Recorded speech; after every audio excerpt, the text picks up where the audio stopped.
Let's see. I mean, it was almost like, well, I mean, if he does kill her, or if she does kill him, that's cool. You know, I'd rather kill him, but all right. All right, it's 8 o'clock. It is time. Let's do this. Here we go. Wait, are we live? Oh, we're live. Shoot. We ready right now. All I know is this violates every canon of respectable broadcasting. How are you? Hey, who wants to help me get this recorder out of here? I need some muscle over here. You are listening to Blame Your Brother.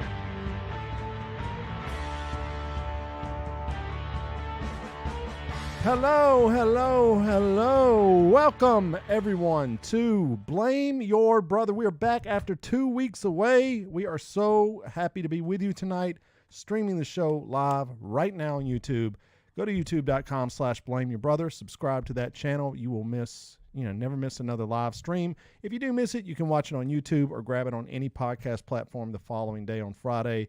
So go do that. There are two of us that come to you every week. I'm one half of this duo. I am David, a.k.a. D. Brew, Glenn Jackson, Spiritual Midget, Mr. 40%, Mr. Wonderful, and this gentleman sitting over to my left, it is John. Everybody, John here, a.k.a. Mr. Group Brown, Mr. PTI, the Madman. They got John Tortorella, a madman. They do a madman. Okay, he's a madman. All right, so we're back at it, man. We're back, episode 288.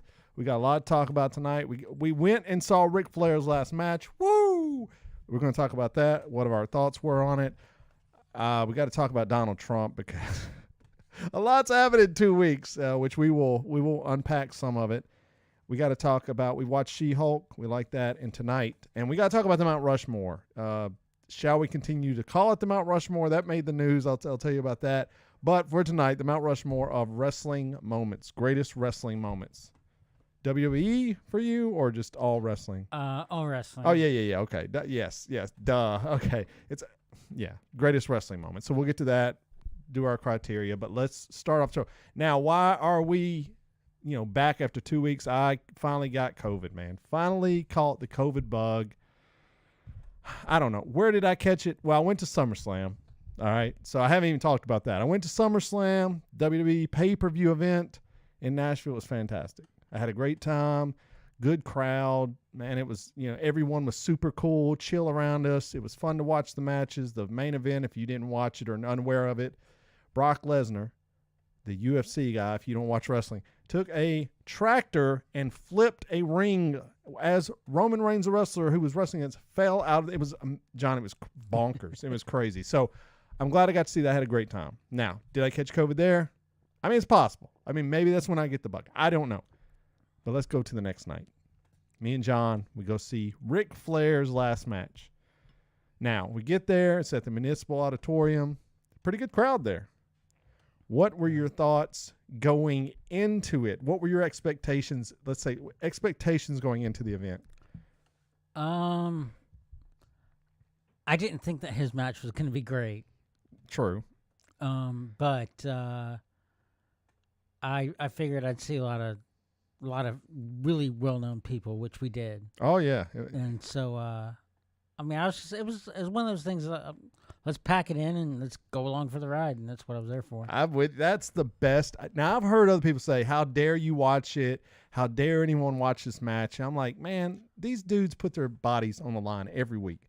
They could die any week.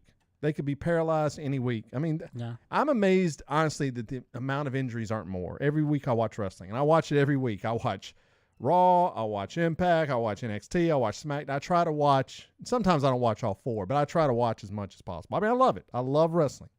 If there's things I love in life, I love music, I love wrestling, I love politics, movies, TV shows. Okay, I guess I love a lot of stuff. But anyway. So I went in. I thought it was going to be some rinky-dink affair. I thought I've been to these local shows a lot. I used to go to them all the time. I thought it was going to be rinky-dink. We get there. It looks nice.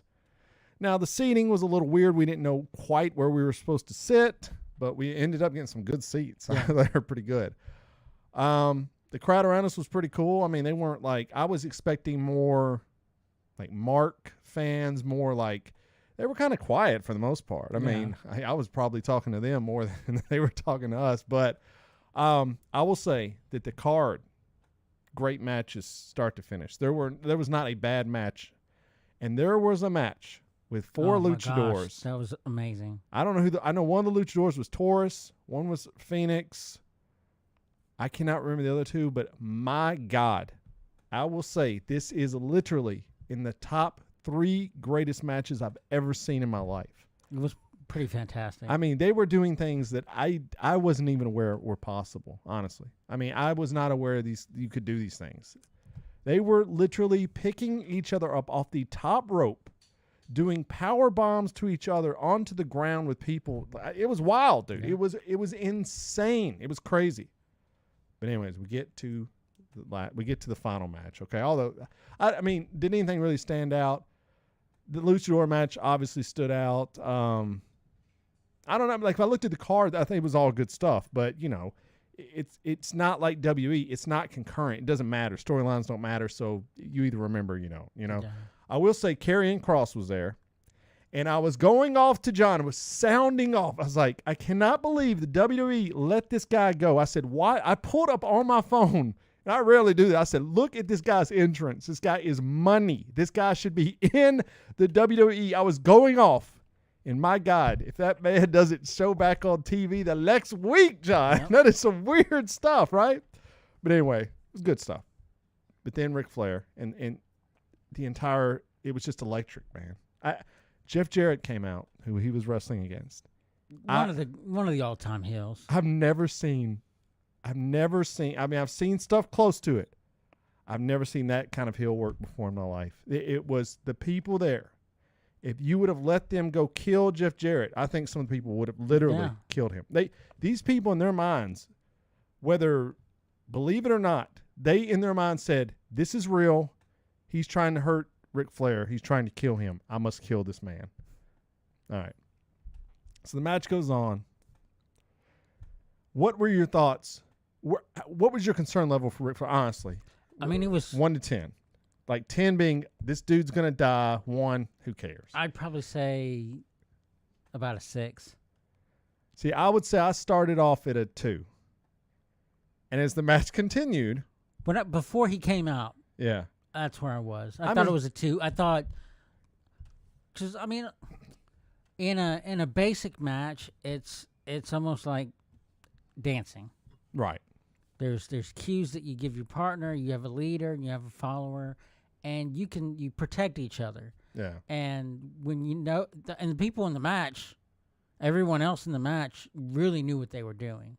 Oh, you had some of the best wrestlers on the planet out there protecting them. You know, so. And so, yeah, I but the second he came out, that number started to climb. Well, I mean, At the top of the ramp, he looked like he was lost. No, come on. I thought he came out with a big belt, bro. He was going, woo, like throwing it up. I thought he looked all right. I thought he looked all right until, I don't know when the point was. There is a point where, okay, after the match is over, I read, and it's been confirmed, that he passed out twice during the match. I think it became very evident watching the match that at some point something happened. Yeah. Well, the one point was almost obvious when he was laying down in the corner. Yes. On the outside. Like not inside the ring, but on the ring apron. Yes. And I was like, yeah, shouldn't he be standing up? That's the whole time I was thinking. And there wasn't really a reason why he was laying down. That was bad. Yeah. I mean, that was concerning. And then there was a spot where he was supposed to, so he started bleeding. That was concerning. But, that's Ric Flair. That's Ric Flair. I mean, I knew that was going to happen before the match started. He did all the spots he was supposed to do, right? Yeah. I mean, he did the chops. He did the figure 4. He bled. He did the little prop fall. When he went outside the ring, I think that's one of the times he probably passed out. Now, there's a spot where his son-in-law, who's wrestling with him, is supposed to give him a pair of brass knuckles, and Ric Flair doesn't even know what dimension he's in. I don't even know if the man at that point knew he was alive on this planet. Andrade is the wrestler who's his son-in-law. Had to pick him up, put the brass knuckles in his hand, turn him around, and point him at Jeff Jarrett. Yeah. But, all that being said, hell of a match.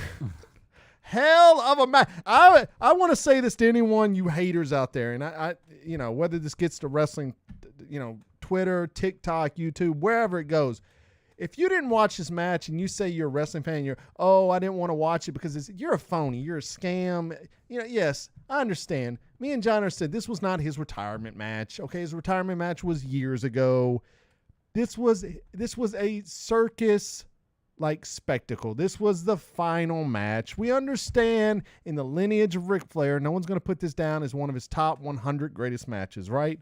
But you're there to respect the man for what he's done for the business, for what he's done for the industry. I mean, Undertaker was there, Bret Hart was there, Mick Foley was there, Kid Rock was there. But anyway, but no, Undertaker and Bret Hart being there is huge. I mean, these are, are those my favorite wrestlers? No. And if we ever do a favorite wrestler list, they wouldn't make my list. But they are some of the GOATs. I mean, they're some of the greatest of all time. I would say that both of them are on probably most lists. Many Mount Rushmores for sure. Yeah. Once again, mine, no. They don't make my Mount Rushmore. But to many, yes. When I hear wrestling podcasts, they're often discussed. I mean, if you're talking about, if you put into like subcategories of GOATs, sure. As far as kayfabe GOATs, yeah, Undertaker's up there. Sure. I've never liked Undertaker, John. But if you go with like technical wrestlers, like in-ring, Bret Hart's up there. Bret Hart would be up there before Undertaker. And look, I don't have anything against Undertaker. If he ever listens to this, he goes, "What's that guy's problem with me?" And I'll say this now, I don't like spooky gimmicks. I don't like supernatural gimmicks. I've never liked it, never have, never will. I don't like it when they did with Alexa Bliss. The Fiend is questionable. There's parts about it I don't like, but that's almost like winking at the camera. Supernatural. Yeah. That's why I kind of stopped watching wrestling because of this. Oh, I'm a zombie and my brother burned. I'm like, There's out. Something that would get me as far as that type of if there was a supernatural gimmick and I had no clue as to how they were pulling it off. Like Chris Angel type stuff? Yeah. That'd be kind of cool, I might mark out for that. Look, I like The Fiend. But once again, The Fiend is kind of winking at you like, The Fiend is almost like Evil Dead type. Yes. Yeah, exactly. I'll take that. Yeah. But Undertaker, yes, he's this. I want people to listen to this. He is one of the 10 greatest wrestlers to ever grace the business. Okay. Now, I think Ric Flair's on there. I think Bret Hart's on there as well. So that's to say, it speaks to the magnitude of the moment. I had a great time. I loved it. The confetti came down. It was emotional.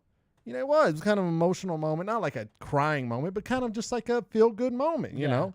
I mean, the match 10, man, all this confetti just raining down. You see all these legends out here, and I just had a wonderful time. I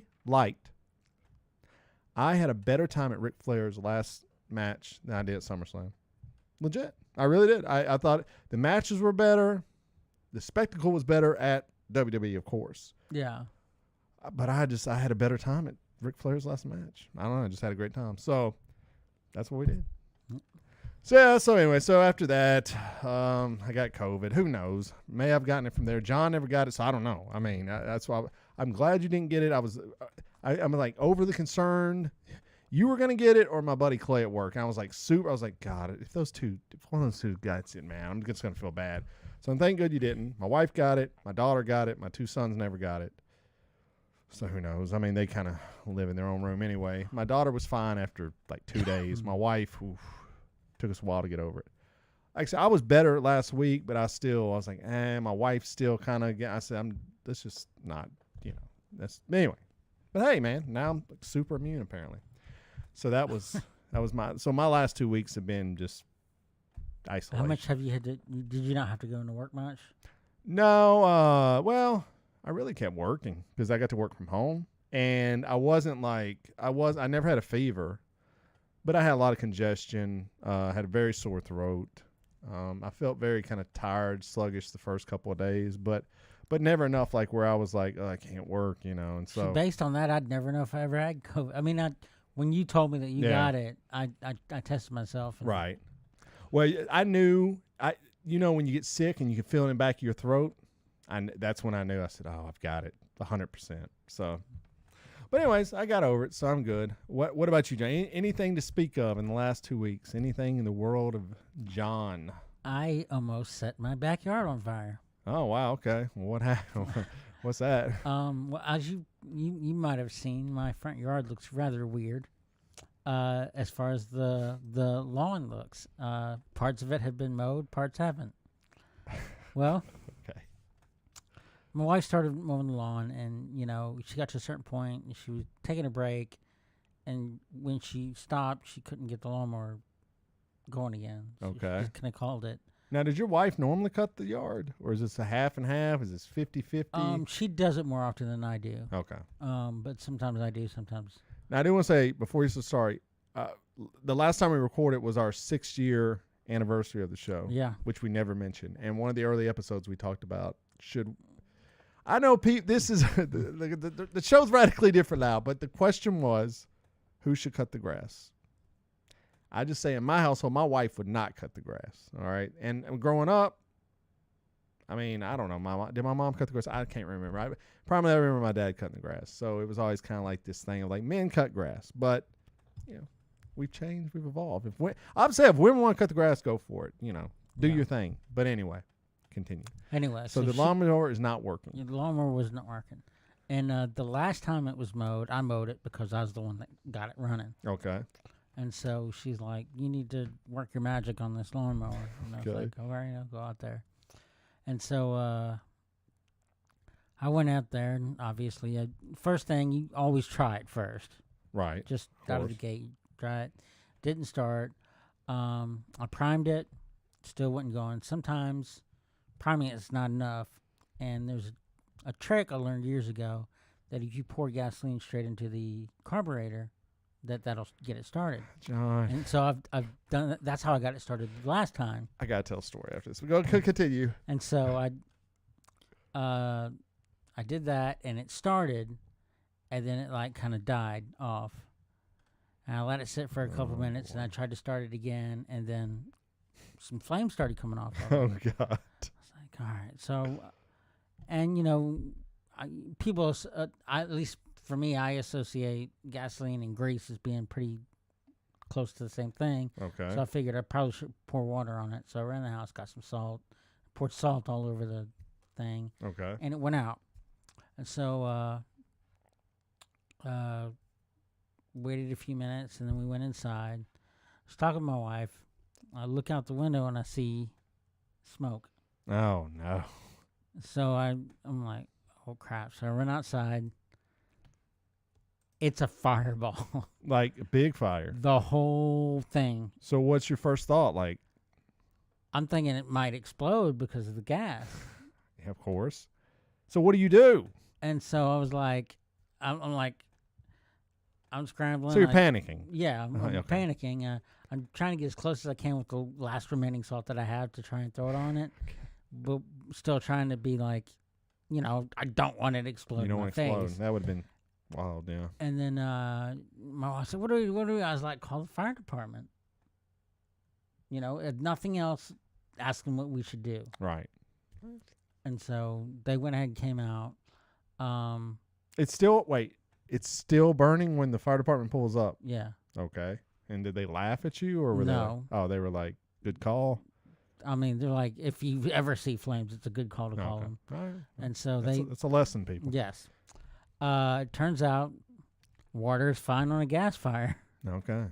And there you go. Water is fine on a gas fire. You learned that on this episode. They said that the way the gas was, it's in such a small amount, it's not going to explode for a lawnmower. So the lawnmower is on the curb right now. It's on the curb. That explains why. It's like the top of it is like 3/4 of it's like melted away. So yeah.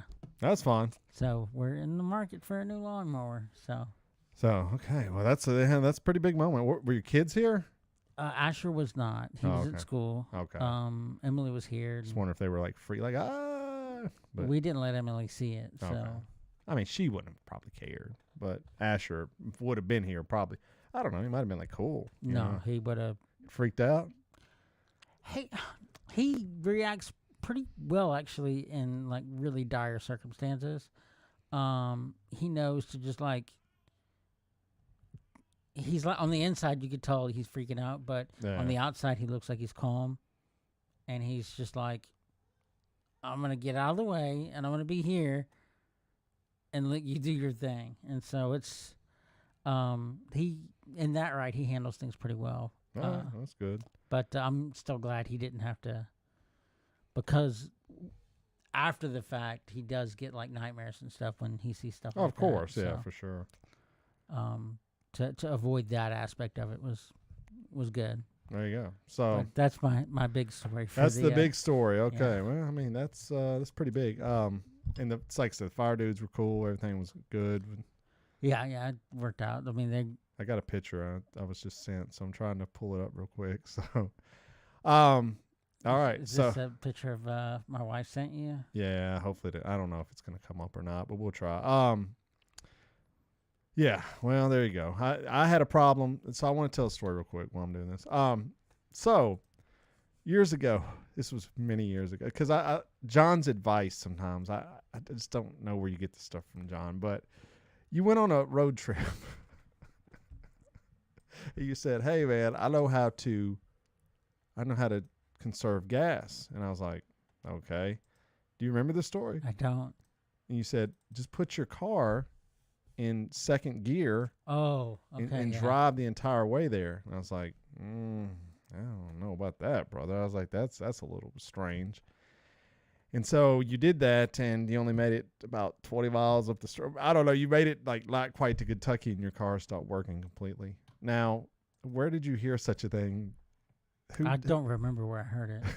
Because it's nonsense, man. I mean, you can't put your car in second gear. I mean, yeah, you can, and maybe that saves gas. But anyways, okay. So we have the picture up on the. If you're watching in the live stream right now, there is the blazing lawnmower right there. That's probably one of its lower moments. I know, because I would say that's kind of unimpressive, man. I mean, like, I mean, I get it, but okay.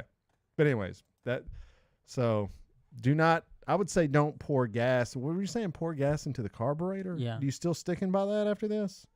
Yeah, because I mean, I've done it for years, and this is the first time it's ever happened. Just because you've done something for years and it blow up in your face doesn't mean you should always keep doing it. But all right, what you've learned is if there's a fire, call the fire department, and if it's your lawnmower's on fire, just pour water on it. Yeah. So, all right, well, that's pretty exciting stuff.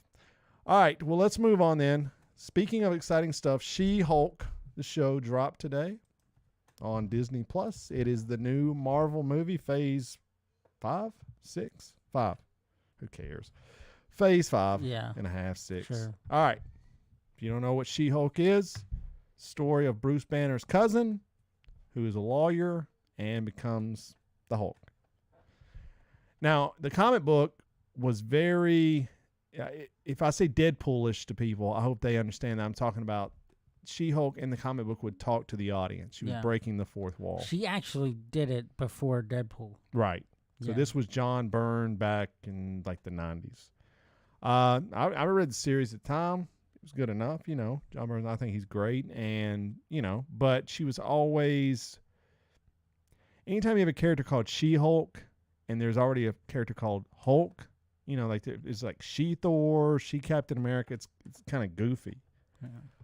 Yeah. So anyway, this, I don't know who this woman is playing She-Hulk. We'll comment on that in a minute. But so this series, a trailer dropped months ago. And I watched a trailer, and I don't know if we talked about it on here or not, but I said, I don't know about this, man. I do not know about this. All right, now Marvel is not, they've got a pretty good batting average. They're not 100%, but, I mean, they're pretty darn close. So I was not very excited to watch this show. But I said, well, doing the podcast tonight, we got to talk about it. So I fired up and watched it. I'll give my thoughts in a minute. What were your thoughts going into this? I mean, were you? I figured it was going to be kind of like Ally McBeal with superpowers. Okay. I mean, that's interesting. They were billing it, and this is, I found out after the fact they were billing it more as a comedy. Right, and I can see that. And so I definitely get that more. There's a lot of beats. All right, so yeah, I mean that's probably a pretty good assessment. Like I said, I was not excited. Watched the first episode and I absolutely loved it. I mean, I loved it. I'm like, bro, how How do I love this show? So now, I'm not gonna spoil it. I will say this before we even start talking, because we said this before the mics were fired up. Watch this until the end. I will tell you right now, I'm going on record saying it. I think it's probably the best post-credit scene I've ever seen in my life for Marvel. That is a big statement I'm making there. It's pretty and big. I'm forgetting that at the time, some of the post-credit scenes were pretty amazing. Okay, but in recent memory and recent bias, I will always remember this one. Always. But anyway, so the series is definitely a comedy. I will say this, and I'll let you give your thoughts. The first episode, I don't know if it's an indication of what the entire series is going to be. Okay? It was very, hey, let's introduce you to this character. The Hulk's in it. I mean, I don't know if that's spoiler or not, but I'm sure everybody's seen trailers, know the Hulk's in it. There was a lot of Hulk in this one. And I think that's probably a safe bet. Let's put this character everyone loves in here with her, show her personality, give you a little something, and then go from there. So I don't know if this episode's going to be what the entire series is about or not, right? Yeah. But based on what I saw first episode, I'm giving this 2 big thumbs up. I am genuinely excited for this series. And whoever this actress is, I looked her up. I've not seen many things with her in it. Amazing casting. Just amazing casting. I don't even know how they continue to do that. No one talks about that. These people at Marvel, they rarely miss when they cast people. Now, I would say the Eternals, that is what it's called, right? Yeah. Terrible from all the way up. It's terrible casting. This is spot on, perfect. So that's my thoughts. Anyway, what did you think? Any hits, any misses? Yeah, I mean, it's definitely played up. The comedy is dialed all the way up. Right. And it's not dumb humor. No. So that's good. But it's not like rolling on the floor humor either. No. Yeah, it's So it's, I mean, you're not going to be like splitting your sides, but it's now you will smile. You'll be like, Yeah. oh, okay. Now, I will say, I can't remember what it was. I've seen something recently where the character was breaking the fourth wall. Oh, Fleabag. Exactly. You've never watched Fleabag, right? If you never watched Fleabag, you should watch it. It was on Amazon Prime. It is a great series about this woman who's just a train wreck of a human being, and she would break the fourth wall all the time. And anyway, it reminds me of that in the sense that sometimes when characters break the fourth wall, if people don't know what we're talking about, they look at the camera and talk to the audience. You've seen movies before. I mean, I think Fight Club does it. I think. I mean, anyway, there's The narrator does. Yeah, right. Tyler does. I think that. Well, I mean, anyway, I don't want to spoil Fight Club, which is crazy to say, just in case the younger person watches. But anyway, I'm trying to think of movies where there's fourth wall. You've seen them. I mean, Ferris Bueller's Day Off. Okay, there you go. That's a better example. Okay. So anyway, they look at the camera, they kind of wink, and a lot of the times someone will catch them talking to the fourth wall, and that really kind of breaks your brain. You're like, well, wait a minute. Yeah. So I'm in this universe, but only she can see me. The other person can't. It's kind of, but it's cool to, kind of break the conventional methods. Is there anything you did not like about the first episode? Because I can't find anything. It was so fast. I was like, oh, wow, this is already over.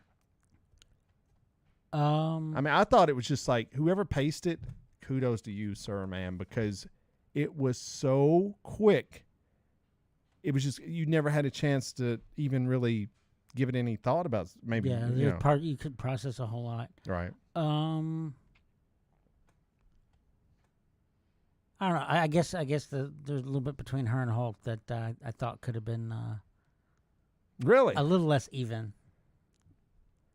Yeah, you talked about inclusivity in Marvel, and you talked about. I think this is more of a statement that women would probably be able to process their powers quicker than men. And honestly, if you want the truth, that's probably true. I mean, honestly, if you put these two people together, Hulk has rage issues. And I think the whole joke was, which they mentioned a couple of times, is that, well, yeah, women deal with this every day, dude. Like, you're saying, oh, I'm so mad. Like, and they had scenes in the show that kind of took a little quick peek at it, but this is what women deal with every day. Yeah. So I like it. I'm all in, man. I think, like I said, I did not like Miss Marvel. Is that what it's called? Yeah. I dipped out of that one, but this one I'm in for. Any other thoughts? I mean, I'm anxious to see where it's going to go. yeah. And one of the trailers it did show Daredevil, and Oh, you know what I think. that would be enough for me to. Yeah. So. I've made my feelings very clear. I love Daredevil. He's my favorite. So, all right. Well, good for that. Now, I just want to give a quick rest in peace this week to Better Call Saul.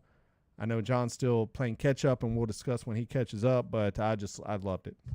This is one of my favorite TV shows of all time. Is it better than Breaking Bad? We'll have that discussion at a later date. I think they're equally on par with each other, but if one day maybe we'll debate which is the better show, If you had told me years ago, while me and John lived in an apartment together and would watch Mr. Show, if you said one day this guy right here on Mr. Show, half of Mr. Show, will be in a drama that will be one of the best shows you've ever watched in your life. And he's spearheading it. In the late 2000s, or the upper 2000s, not 10, not 5 years from now, but we're talking 15 years from now. This guy right here, it will be the lead in the series. I would have thought you were a drug addict. I would have said you're insane. They pulled it off. Saul Goodman is one of the greatest characters in television history, without a doubt. And he is, whereas I can never really identify with Walter White too much. I really couldn't identify with anyone on that show. I think Saul Goodman is probably in another life could totally be me. I mean, I could. There's a lot of things. There's a lot of things where I was like, okay, and I always think that every time.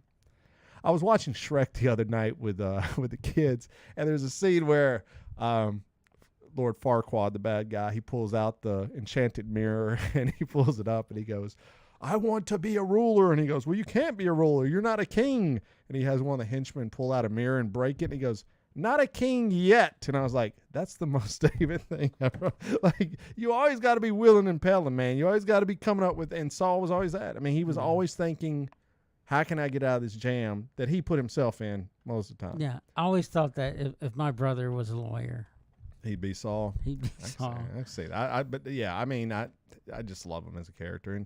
And the whole thing, him and his brother, I've kind of, Lee's not on the show anymore, but that's always been a issue in life. If you have a brother and he's probably seems to be a little bit more talented in a lot of things than you are, it's always kind of in the back of your head, So there's a lot of good themes in it. So there you go.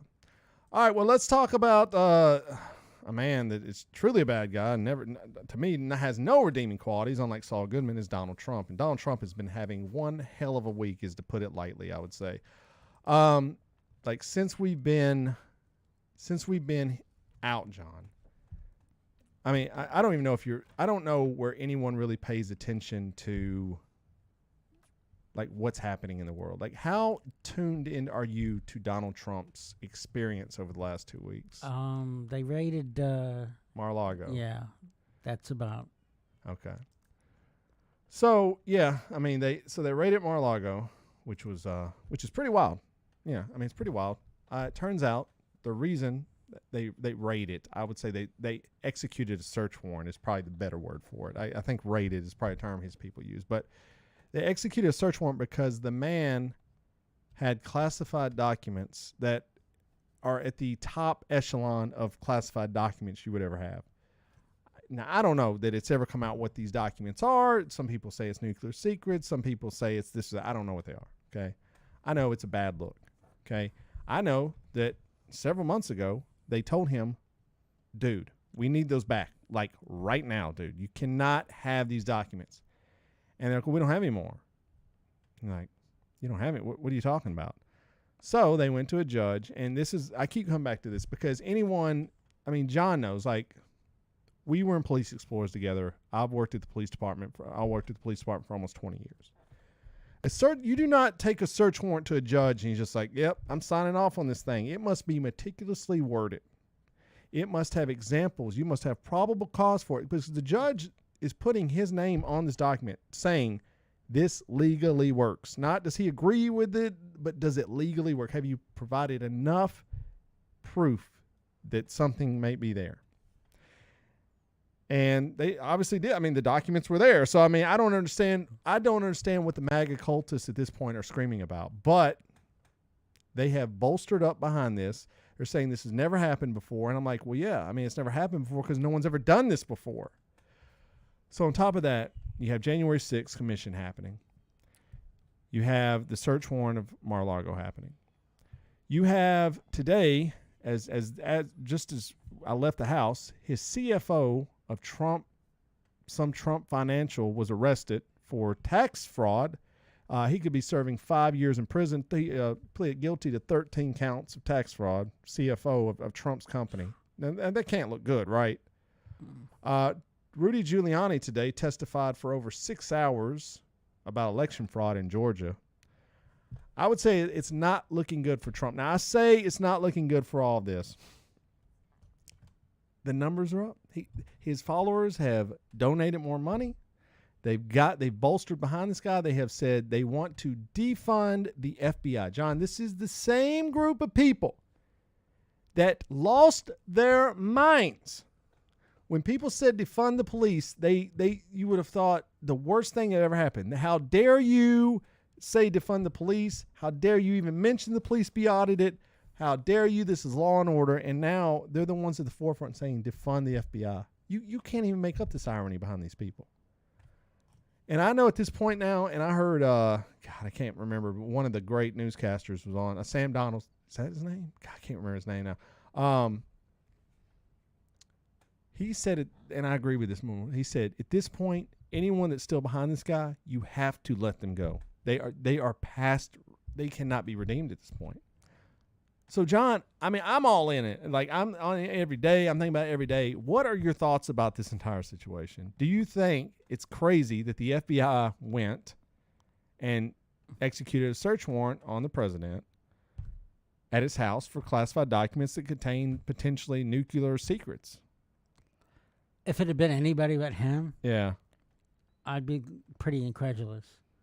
But there's nothing this man can do outside of something really humane and kind, right, that I wouldn't be surprised from. Yeah. They just say it's an overreach of power that he has the ability to just declassify the documents, which is not even really true. I mean, yes, he can if he does it properly. But there are some documents like... Well, at this point, he can't. He's not the president anymore. That's yes, you're right.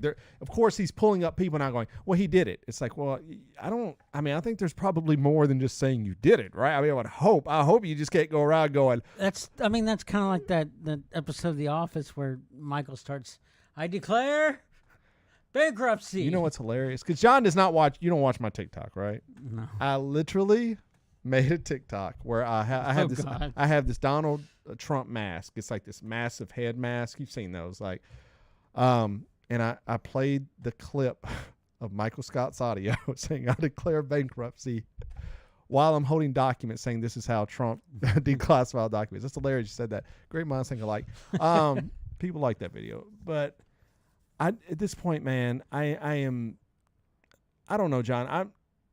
I think at this point, and this is obvious, anyone knows me, this wouldn't be a big shock, but this man has to be punished at this point for the number of things this man has done. You're telling people at this stage that if this man is not punished for any of these things he's done, it's okay. It's okay. Yeah. This man has tried to, we already know, topple the democracy we have. And people go, oh, yeah, well, those people aren't going to be able to overturn the Capitol. The goal was not to overturn the Capitol. The goal was to overturn the election results. The goal was to get the Proud Boys to assassinate a vice president, okay? Now, if Obama had done this, they would have called for his public execution. And you know what I would have said? Yeah, at least lock the dude up. Yeah.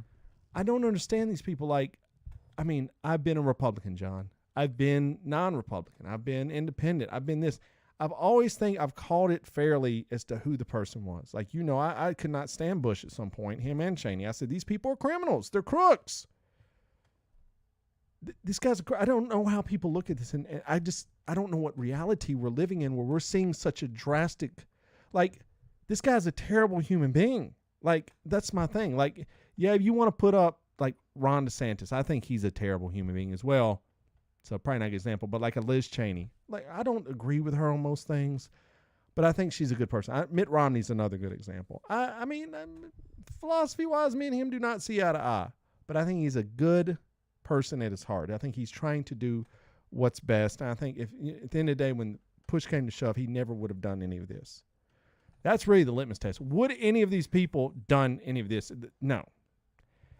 That's a pretty weak litmus test. Is it? But that's where we're at, man. These people control. They literally got Liz Cheney voted out of office. This woman voted 93% of the time with Trump's policies. 93% of the time. She speaks out against him. She leads the January 6th committee, and they said she's a rhino. I'm like, she's a rhino? She voted over 90% of the time with Republicans in step, lock in step with them. And like, nah, she's a rhino. She's got to go. Rhino, if you don't know, people, is Republican in name only. It's the name they're giving now to people. It used to be if you didn't vote conservative enough, you're a rhino. And some people, you know, kind of like, you get that. There's some Republicans that are kind of probably a little bit socially liberal. Now it's if you're not a MAGA, you're a rhino. I mean, you mentioned Mitt Romney. I mean, people have been giving him that title for years now. Well, because he stood up to Trump at the beginning. Now, the man, I'm going to get to Mount Rushmore in a minute, and we'll talk about that real quick. But Ted Cruz, I cannot imagine another man saying to me as we're running for office, John. And I come at you and I go, number one, your wife, ugly, the worst. Number two, your dad, I think he may have killed Kennedy. Now, these are two things that Donald Trump said out loud where the public could hear him. In public forums, he said this to this man. Now, look, your dad killed Kennedy. I mean, it's so absurd you got to laugh at it, right? I mean, it's so absurd you just got to go, dude, whatever. To attack another man's wife, you cannot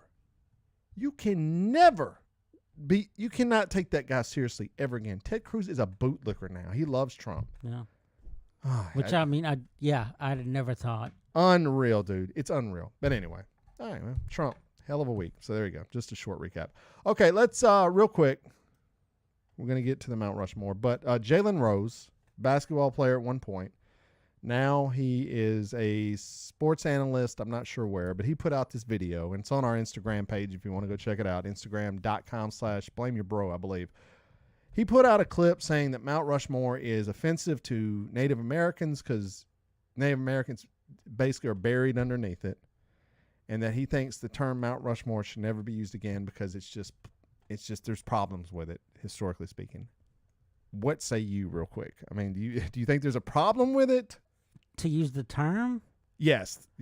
No, because I think it's just a blanket term now. I think it's just means for outstanding aspects of anything. Okay, but you could say the same thing when people used to say, and this is going to be a buzzword, but people used to say retarded, right? And it became, or that's gay. People used to say that's gay. They weren't saying, I mean, they were, see, that's what I'm saying. Yes, I understand it's a little bit different because when you're saying that's gay, you're saying it's lame. You're equating lame to homosexuality. What you're saying, I lean your way a little bit more, but probably a lot more. But Mount Rushmore is not indicative of the people buried underneath it. It's more to the people etched on the. Yeah. So do you want to retire Mount Rushmore? Is what I'm asking you. I don't care. I don't care. Man. Yes and no. Okay. Because I think that the term limits exactly what our lists are doing. So we're just gonna do lists from now on. Best list. I mean, we have to come up with a name for it. I think we continue to call it Mount Rushmore until we come up with a better term. So let's say this may be the last Mount Rushmore, and we'll brainstorm about what we call it. Yeah. So final Mount Rushmore, possibly, probably. Yeah, we've wanted to change it for a while now. But anyway, but it's weird that story came out. Like, we talked about that before we were recording, and that story came out.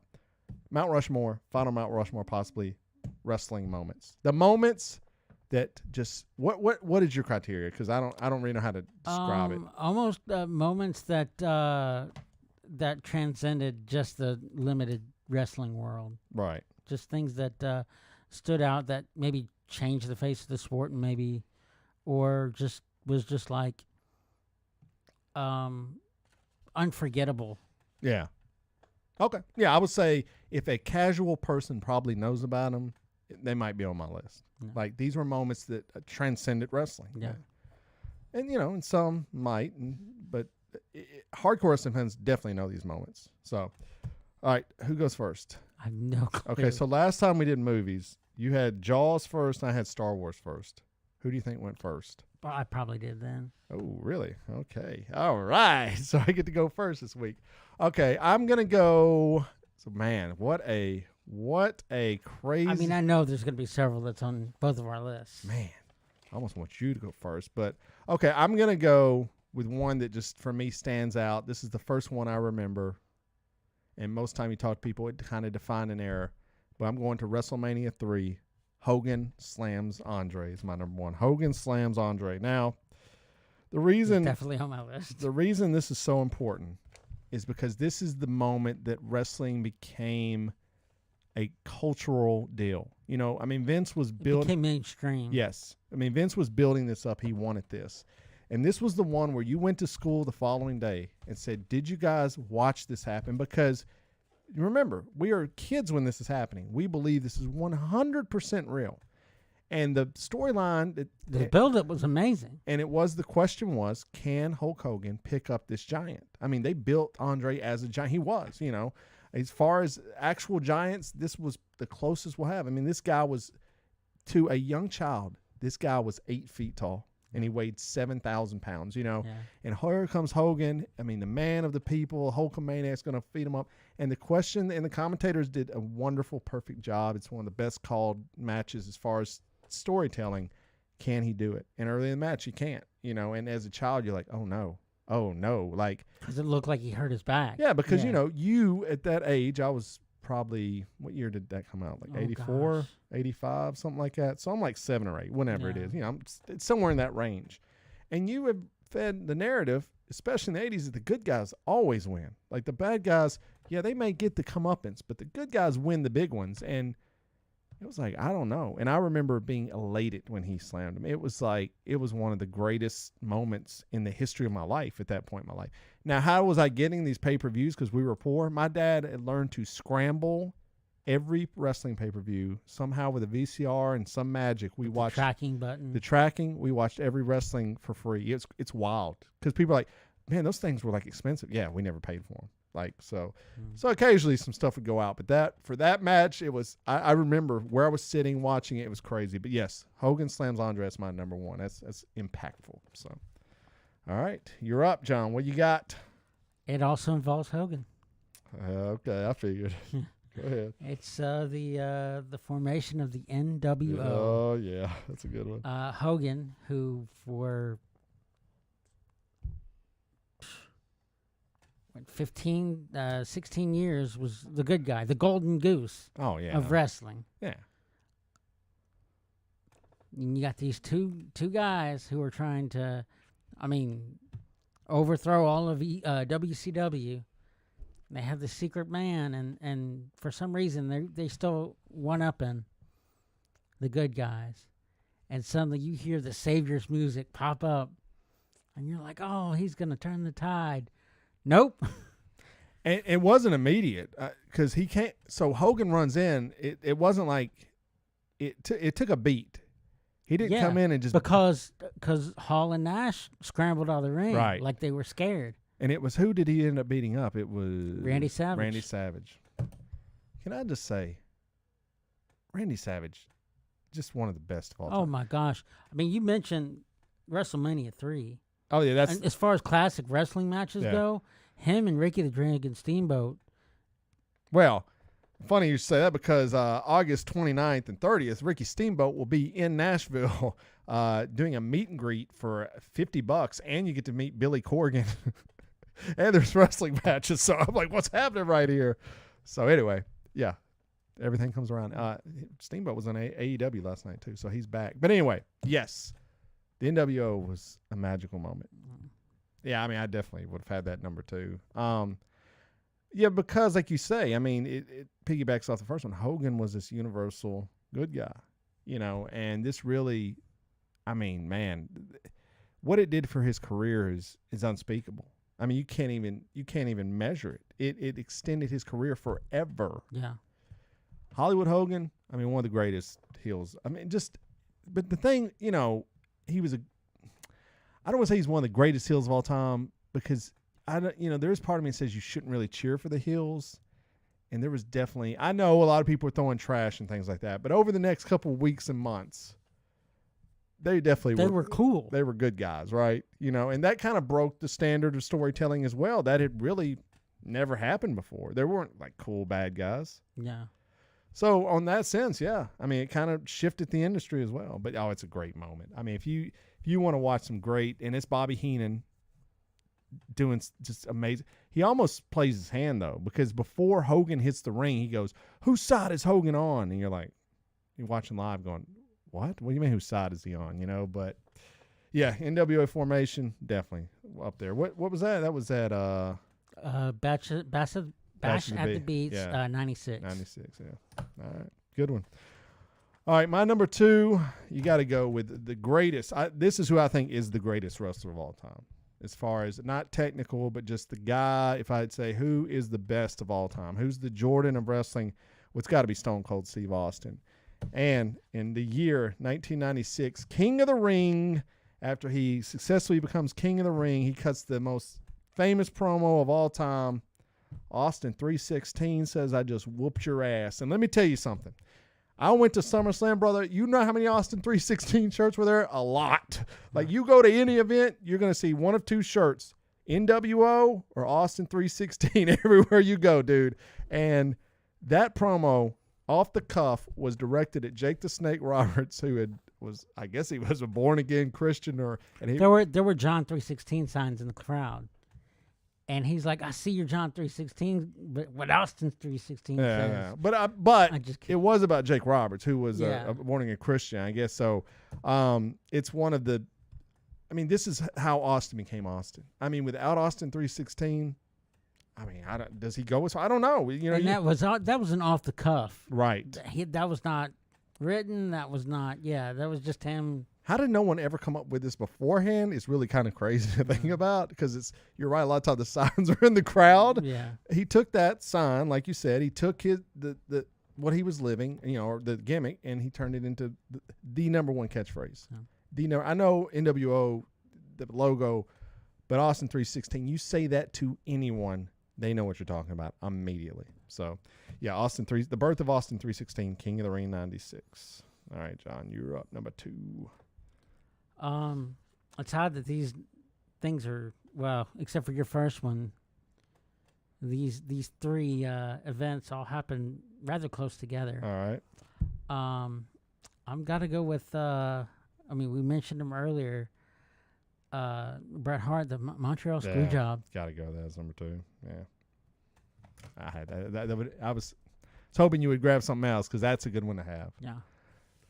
So, I mean, just describe it in a nutshell, I guess. Probably the what set off the Attitude Era. Oh, for sure, yeah. This made Vince McMahon into a real player, no longer just a commentator, which that's what we knew him for. Right, a character, the character. But now he's the character. Right. And responsible for Austin being who he was. Yeah. Without Vince, none of that stuff works. No. I'm telling you. So you're right. This is the genesis of Vince, the evil boss. Yeah. So Bret Hart has the championship belt, but he's leaving the company. Right. He's in his hometown. Montreal. Is that right? Yeah, well, obviously Montreal. And so he's facing off against probably one of the most hated rivalries of all time, Shawn Michaels. Another goat, yeah. Which, I mean, there was a lot of personal stuff behind the scenes going on. And it was said, he's like, "Look, I'll drop the title to anybody but him." Vince goes, "Okay, that's cool." And so going into it, both men are thinking they're supposed to win this match. Now, you think that. You don't think, this is what I've always wondered, you don't think Shawn Michaels knew it all to this day? Because that's wild. To this day, he says he still doesn't know. Okay. He said well, that's always a debate. Did he know? Did anyone know? Because they're acting like no one the only knew. person that Vince knew. Earl Hebner had to know. Well, yes, obviously. Those are the only two people that absolutely had to I know. don't know, man. Part of me thinks at some point maybe they all knew, but I don't know. It's a good conspiracy. It's one of those things that this could have been a work the whole time. Those are the conspiracy theories I like. I don't like QAnon and all that, but can we talk wrestling conspiracy theories? Those are fun. No one's getting killed or anything. Did people know about the Montreal Screwjob? Because everyone essentially comes out of it a little bit better, you know? I mean, these people are all now known after this. And you're telling me if Vince just did that on his own, then genius. But anyway, yes. So, yes. Anyway, the match ends quite screwy. Yes, because Shawn Michaels has him in the sharpshooter. In the sharpshooter. Brett's on move. Vince run. They run down. They say, "Ring the bell," as if the match is over, and things got dicey afterwards. Yeah. That's why I'm saying all that stuff is crazy. You're telling me that Bret Hart punched Vince McMahon in the face? I mean, I don't know, man. I guess it's possible, right? Mean, he spit on him. Well, that's true. We yeah. saw that. We saw that. So, yeah, that's an all-timer. All right, well, that's pretty good. Montreal Screwjob. Yeah, if you're a wrestling fan, you definitely know that one. All right, well, I'm gonna go with the one that's on the screen right now. 1998, Hell in a Cell, Mankind versus Undertaker. Mankind gets thrown off the top of the cage. There's a few spots in this that was. But that one starts it all off. Him Yeah. getting thrown off that table. I remember watching that live going, that man, honestly, I mean, I literally thought that man might be dead. 100%. In the interviews, both, and they're interviewed separate, Undertaker says that Mick Foley told him to throw him off. And he's like, are you, like, what? And he's like, yeah, throw me off. Can you imagine? I mean, Mick Foley was an insane person, dude. Yeah. I mean, there's only two people, and oddly enough, the other person was involved in this match a little bit later on, but there's only two people at that time Yeah. that I would be like, yeah, if it's going to be anybody, it's going to be one of them. It was Mick Foley or Terry Funk. Right. Nowadays, I mean, there's plenty of people that'll do it now. Shane McMahon. Yeah. But this is the first time anything like this has happened. Yeah. And I'm telling you, man, I remember watching this live and I was concerned. He gets up. I think the next closest thing that happened before this was years ago when Jimmy Superfly Snuka did a flying splash off the top of a cage. Right. But it was into the ring. Right.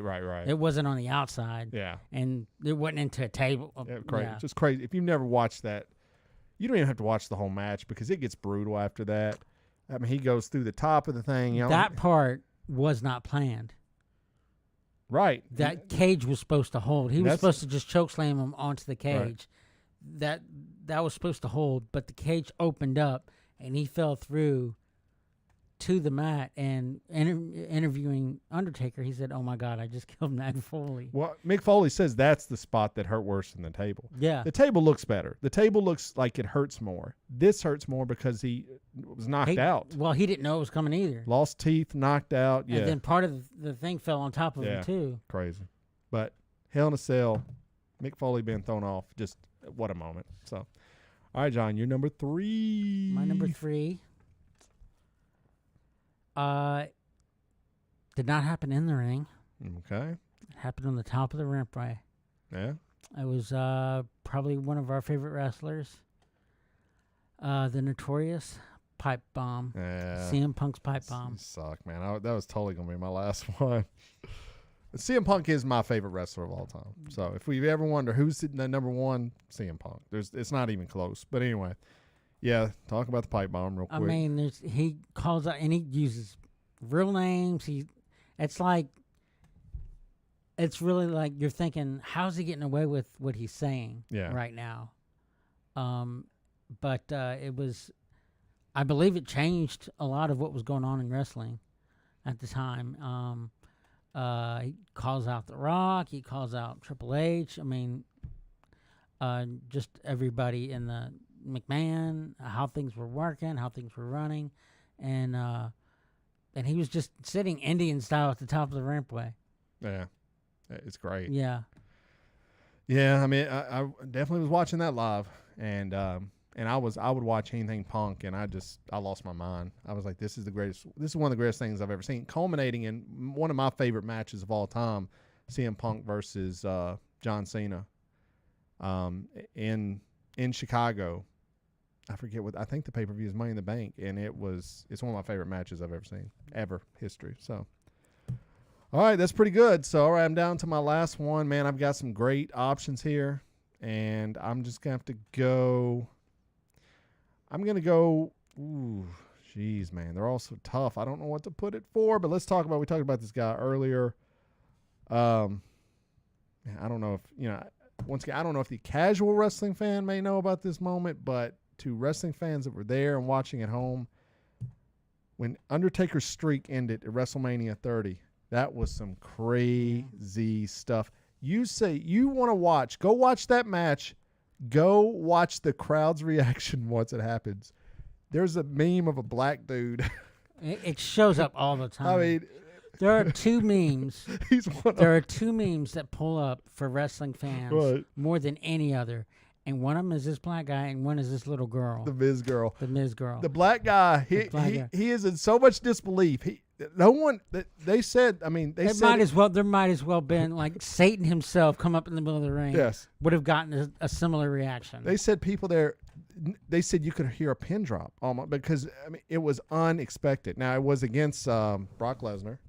And, it goes on to kind of help because this cements his next run where he's this beast who can't be beat, and it plays into his feud with everyone, and including today Roman Reigns. So it kind of built that up. I thought at the time I wanted CM Punk to end his streak, but obviously I don't get the book. But yeah, that's a moment where any wrestling fan thought.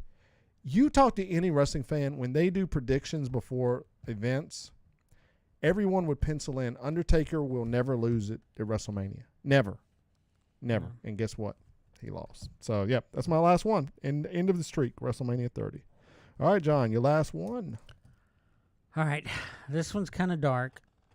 And it did not happen at a pay-per-view. It did not happen in the ring. It happened away from... Oh, no, John. No. I've got to say, nothing changed wrestling probably more than this. Oh, I cannot. I thought you were going to go Owen Hart. I cannot believe you're going, oh, this is dark, brother. You go ahead. You're own on this one. I have to go with the death of Chris Benoit. And his family. Ugh. The concussion laws were changed. Yeah. Chair shots to the head were pretty much banned at that point. Yeah, it definitely changed wrestling. Probably the darkest moment. He who shall never be named again. And Chris Benoit was one of the greatest technical wrestlers that ever graced the sport. Yeah. The man never had a bad match that I remember. Watching WCW, any match he was in, we were all about it. Him and Booker T had some of the greatest. They had a 7-series match, one of the best matches of series of all time. And you're right. And he went home and killed his wife and his child, and then himself. And they had a memorial the next night because they didn't know on Raw. And you talked to several wrestlers, and they went, "I was not very comfortable like doing this because I had heard like something gnarly had happened, but nobody knew what happened." No one knew. I think no one knew the play-by-play. Right. But one person kind of said, "I kind of heard something, but I didn't." Yeah. So, yeah, that's so much that WB will never ever mention this guy's name ever again. Now you can go search for his matches indirectly, but you will never hear his name mentioned ever again. It's so much when they do promos for anyone, if he ain't in it. Yeah. Don't matter. So, all right, well, let's recap.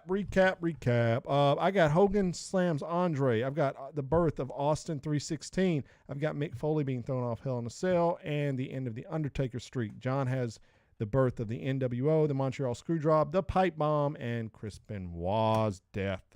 What else? I'm going to go over mine a few quick. Let me know if you have any of these. I had the birth of WrestleMania. Stone Cold bleeding at WrestleMania against Bret Hart. It's a really good moment. I called that the double turn. Yeah, that's a good one. Retirement of Ric Flair at WrestleMania 24 against Shawn Michaels. Great match. Y2J's debut was pretty big at the moment. The Austin Beer Truck's pretty amazing. And Daniel Bryan winning at WrestleMania 30 WrestleMania 30 was dope. the yes movement is what they call it. What you got? I've got most of those. I've also have Shane buys WCW. That's a good one. Yeah. The most recent CM Punk joining AEW. It's pretty big. I mean, I had goosebumps watching that. I had the Bill truck, but I also put / the milk truck. 'Cause that was funny. Yeah. I went Hart's death. I know. I probably should. Yeah. I don't know. I put Jerry Lawler's heart attack on live on the air. That was wild. The very first Hardy's versus Edge and Christian match. Yeah, those were some good ones. Was a banger. And the match between it wasn't a match, it was a build up for a match. But when Damien the Snake bit Macho Man. Yeah. Macho Man. I mean, just how that guy never had the belt it's just. I mean, it's a shame. One day, John, we're going to, another podcast I listened to, they did their top 10 wrestlers. I think we need to come into our top 10 favorite wrestlers. The crossover doesn't matter. It's not who's the best. It's who's your top 10 favorite wrestlers. We'll do it down the road. We'll have to do it next week, but be thinking about that. But I want to do it at one point because that'd be interesting. Because I always think, I was like, oh, this person, yeah, that person. But Macho Man, definitely. I loved Macho Man more than Hogan. Like, that was how is a kid not like Macho Man better? He's just, oh yeah. I mean, come on, man. The guy's the best. So anyway. All right, well, that's our Mount Rushmore. Maybe the final Mount Rushmore. We'll see. We'll see. I do want to mention before we go off a few housekeeping things. Our friend Josh Baker, who has been on the show multiple times. He's like the 5-timer club on SNL. I think he's made more appearances than anyone on the podcast. He does music under the name Josue Florida. He is releasing a EP tomorrow on Apple Music, Spotify, you name it. It'll be out there. Bandcamp. Go get it. It's called Month-Long Headache. I helped design the album cover. I've listened to the songs. Freaking love them. They're so good. So Josue Florida tomorrow, Bandcamp, go buy it, Apple Music. And he said, and this tweet's out there. So you go search our Twitter, go search his Twitter. It's linked up. He says, if you buy the album, if you pre-order it, so if you're listening tonight before it drops, I guess, he did say pre-order, so it may be too late, but if you bought it before it drops tomorrow, now there's 2 songs. Now each song's like $1 something, so it'd be under $4. He was going to Venmo everyone, that first 75 people, he's going to Venmo them $4.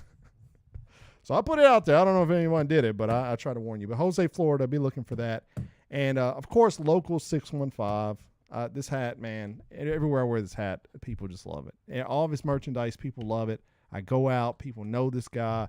I love him. So Local 615, I make a lot of TikToks, and people always go, where can I get that hat? Where can I get that hat? Where can I get the hat? So Local 615, go check those guys out. I endorse them in person. So I guess that's all the housekeeping. That's it, man.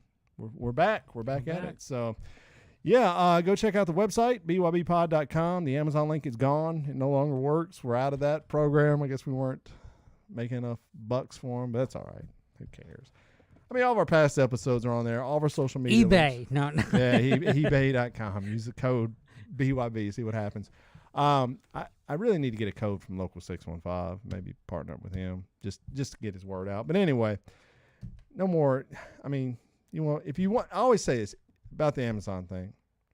If you want to use Amazon and you really want to, there are charities you can do. You can go in there and pick your favorite charity out and then just bookmark that page. And every time you do it, it will go to a charity you want. So if you're looking, to kind of help out in this crazy world we live in, you can do that. But all of our social media links are on there. You know how to get in touch with us. Tell everybody about the show. There's also the Nashville scene. Oh my You God! want to vote for that? That is happening, isn't it? Yeah. Thank God I'm not wasting any energy on that anymore, dude. Anymore. All right, well, I guess that's it, guys. Thanks for hanging out in the chat room. Tell everyone about the show. All that being said, John, is there anything else? Don't blame yourself when you can blame your brother. Oh yeah.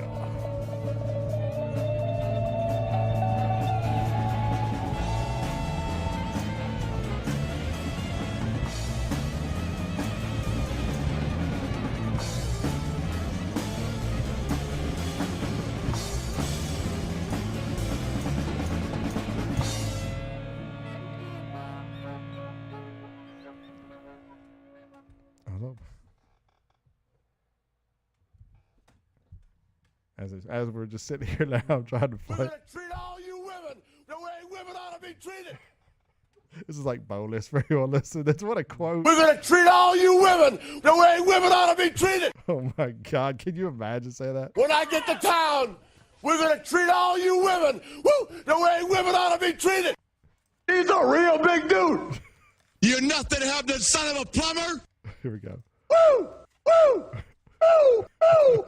All right, bye guys. I got to incorporate the Ric Flair soundboard into